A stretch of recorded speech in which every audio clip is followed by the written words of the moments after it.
شروع اللہ کے نام سے جو بڑا مہربان نہایت رحم والا ہے۔ جب موسیٰ نے مدت پوری کر دی اور اپنے گھر کے لوگوں کو لے کر چلے تو طور کی طرف سے آگ دکھائی دی، تو اپنے گھر والوں سے کہنے لگے کہ تم یہاں ٹھہرو، مجھے آگ نظر آئی ہے، شاید میں وہاں سے رستے کا کچھ پتہ لاؤں یا آگ کا انگارہ لے آؤں تاکہ تم تاپو۔ جب اس کے پاس پہنچے تو میدان کے دائیں کنارے سے ایک مبارک جگہ میں ایک درخت میں سے آواز آئی کہ موسیٰ، میں تو خدائے رب العالمین ہوں، اور یہ کہ اپنی لاٹھی ڈال دو۔ جب دیکھا کہ وہ حرکت کر رہی ہے گویا سانپ ہے تو پیٹھ پھیر کر چل دیے اور پیچھے مڑ کر بھی نہ دیکھا۔ ہم نے کہا کہ موسیٰ آگے آؤ اور ڈرو مت، تم امن پانے والوں میں ہو۔ اپنا ہاتھ گریبان میں ڈالو تو بغیر کسی عیب کے سفید نکل آئے گا، اور خوف دور ہونے کی وجہ سے اپنے بازو کو اپنی طرف سکیڑ لو۔ یہ دو دلیلیں تمہارے پروردگار کی طرف سے ہیں۔ ان کے ساتھ فرعون اور اس کے درباریوں کے پاس جاؤ کہ وہ نافرمان لوگ ہیں۔ موسیٰ نے کہا، اے پروردگار، ان میں کا ایک شخص میرے ہاتھ سے قتل ہو چکا ہے، سو مجھے خوف ہے کہ وہ کہیں مجھ کو مار نہ ڈالیں، اور ہارون جو میرا بھائی ہے اس کی زبان مجھ سے زیادہ فصیح ہے، تو اس کو میرے ساتھ مددگار بنا کر بھیج کہ میری تصدیق کرے۔ مجھے خوف ہے کہ وہ لوگ میری تکذیب کریں گے۔ خدا نے فرمایا، ہم تمہارے بھائی سے تمہارے بازو کو مضبوط کریں گے اور تم دونوں کو غلبہ دیں گے، تو ہماری نشانیوں کے سبب وہ تم تک پہنچ نہ سکیں گے، اور تم اور جنہوں نے تمہاری پیروی کی غالب رہو گے۔ اور جب موسیٰ ان کے پاس ہماری کھلی نشانیاں لے کر آئے تو وہ کہنے لگے کہ یہ تو جادو ہے جو اس نے بنا کھڑا کیا ہے، اور یہ باتیں ہم نے اپنے اگلے باپ دادا میں تو کبھی سنی نہیں۔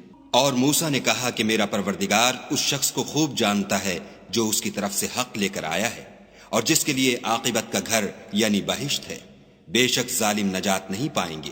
اور فرعون نے کہا کہ اے اہل دربار، میں تمہارا اپنے سوا کسی کو خدا نہیں جانتا، تو حامان میرے لیے گارے کو آگ لگا کر اینٹیں پکا دو، پھر ایک اونچا محل بنا دو تاکہ میں موسیٰ کے خدا کی طرف چڑھ جاؤں، اور میں تو اسے جھوٹا سمجھتا ہوں۔ اور وہ اور اس کے لشکر ملک میں ناحق مغرور ہو رہے تھے اور خیال کرتے تھے کہ وہ ہماری طرف لوٹ کر نہیں آئیں گے، تو ہم نے ان کو اور ان کے لشکروں کو پکڑ لیا اور دریا میں ڈال دیا۔ سو دیکھ لو کہ ظالموں کا کیسا انجام ہوا۔ اور ہم نے ان کو پیشوا بنایا تھا، وہ لوگوں کو دوزخ کی طرف بلاتے تھے، اور قیامت کے دن ان کی مدد نہیں کی جائے گی۔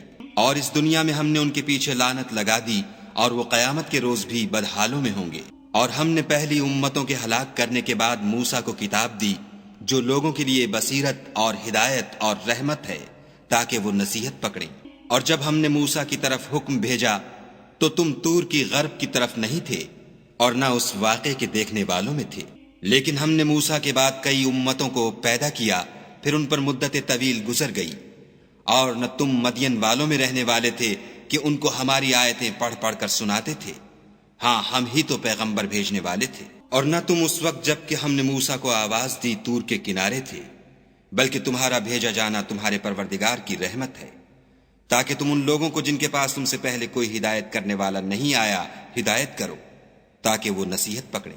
اور اے پیغمبر صلی اللہ علیہ وآلہ وسلم، ہم نے تم کو اس لیے بھیجا ہے کہ ایسا نہ ہو کہ اگر ان اعمال کے سبب جو ان کے ہاتھ آگے بھیج چکے ہیں ان پر کوئی مصیبت واقع ہو، تو یہ کہنے لگیں کہ اے پروردگار، تو نے ہماری طرف کوئی پیغمبر کیوں نہ بھیجا کہ ہم تیری آیتوں کی پیروی کرتے اور ایمان لانے والوں میں ہوتے۔ پھر جب ان کے پاس ہماری طرف سے حق آ پہنچا تو کہنے لگے کہ جیسی نشانیاں موسیٰ کو ملی تھیں ویسی اس کو کیوں نہیں ملی؟ کیا جو نشانیاں پہلے موسیٰ کو دی گئی تھیں انہوں نے ان سے کفر نہیں کیا؟ کہنے لگے کہ دونوں جادوگر ہیں ایک دوسرے کے موافق، اور بولے کہ ہم سب سے منکر ہیں۔ کہہ دو کہ اگر سچے ہو تو تم خدا کے پاس سے کوئی اور کتاب لے آؤ جو ان دونوں کتابوں سے بڑھ کر ہدایت کرنے والی ہو، تاکہ میں بھی اسی کی پیروی کروں۔ پھر اگر یہ تمہاری بات قبول نہ کریں تو جان لو کہ یہ صرف اپنی خواہشوں کی پیروی کرتے ہیں، اور اس سے زیادہ کون گمراہ ہوگا جو خدا کی ہدایت کو چھوڑ کر اپنی خواہش کے پیچھے چلے۔ بے شک خدا ظالم لوگوں کو ہدایت نہیں دیتا۔